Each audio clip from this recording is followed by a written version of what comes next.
ये किस तरह हो सकता है कि पार्लियामेंट लॉजेस के अंदर पुलिस एक लॉज को यरगमाल कर दे? मुझे इसका ना कोई रास्ता, ना कोई आईन, और मैं एज ए सेनेटर मैं बिल्कुल हुकूमत के खिलाफ इस वक्त बेहद ये बात उनके सामने एक गिलामन रखना चाहता हूं कि ये कौन सा तरीका है। इस इजलास बहुत सालों बाद मुल्क में मुख्तलिफ ममालिक के लोग आए हैं और एक हलचल देखी, पाकिस्तानियों ने टीवी की हद तक देखी। बाकी तो इस्लामाबाद में हम और आप भी गिरफ्तार थे तो लोग क्या देखते, कर्फ्यू था। इस इजलास पाकिस्तान के लिए एक बेहतरीन तस्वीर, और हम ये चाहते हैं कि ये तस्वीर पाकिस्तान का सिर्फ टीवी की हद तक ना रहे, सिर्फ इस्लामाबाद के हद तक ना रहे, बल्कि पाकिस्तान का यही तस्वीर क्वेटा का मंजर भी बने, पाकिस्तान का यही तस्वीर दुखी का मंजर भी बने, पाकिस्तान का यही तस्वीर पेशावर भी बने, पाकिस्तान का यही तस्वीर मुल्तान भी बने। यही हमारी ख्वाहिश है। और मुबारकबाद पेश करेंगे सदर साहब को, पीएम साहब को, फॉरेन मिनिस्टर साहब को, और फिर खुसूसतन मेरे भाई नहीं आए इंटीरियर मिनिस्टर साहब को, जिन्होंने बिल्कुल ये ऐसे हालात में जब हम समझ सकते हैं कि पाकिस्तान के अंदर से और बाहर से पाकिस्तान इज ऑलमोस्ट ब्रीच्ड, मैं दोबारा बोलता हूं कि Pakistan is almost breached security wise, उन हालात में ये इजलास पुरअमन होना, भले कर्फ्यू था लेकिन it's a very big thing. और मैंने देखा बड़े बड़े मिनिस्टर साहब रखे हुए थे, उनको फौजी नहीं जाने दे रहे थे रास्ते में, हमें बड़ी मिन्नतें करनी पड़ी, स्पेशल कमेटी के इजलास में जा रहे थे, लेकिन बड़ा अच्छा कंट्रोल हुआ। और इससे एक मैसेज हमें मिला दिली दिल में कि अगर पाकिस्तान कुछ करना चाहे तो बहुत कुछ कर सकता है। अगर इस्लामाबाद में ये हफ्ता 2 हफ्ते पुरअमन गुजरने थे, रियासत ने ये फैसला कर लिया था कि ये हफ्ते 2 हफ्ते पुरअमन गुजरने चाहिए, फिर ना पीटीआई की चली, ना अली अमीन गाडापुर भी गायब, फिर सब गायब, फिर इस्लामाबाद पुरअमन।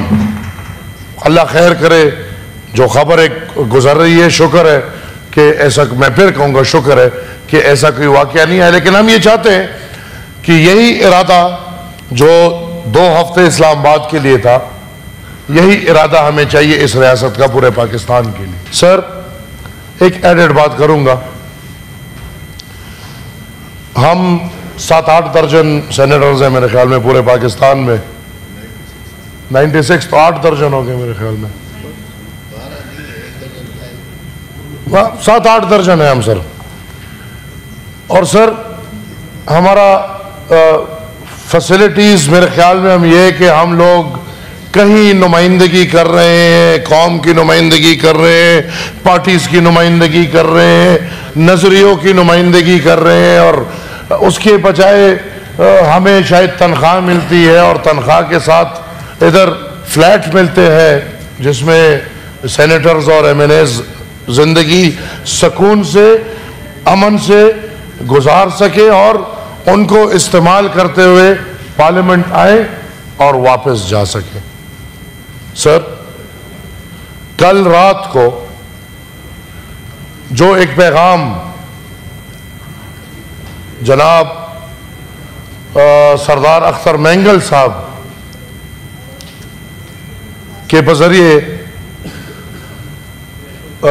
सरेआम आया है, मैं समझता हूं कि जो भी ये किरदार अदा कर रहा है, बिल्कुल वो जो बेचारी सेनेटर या उसकी फैमिली, ये किस तरह हो सकता है कि पार्लियामेंट लॉजेस के अंदर पुलिस जाके पुलिस एक लॉज को यरगमाल कर दे।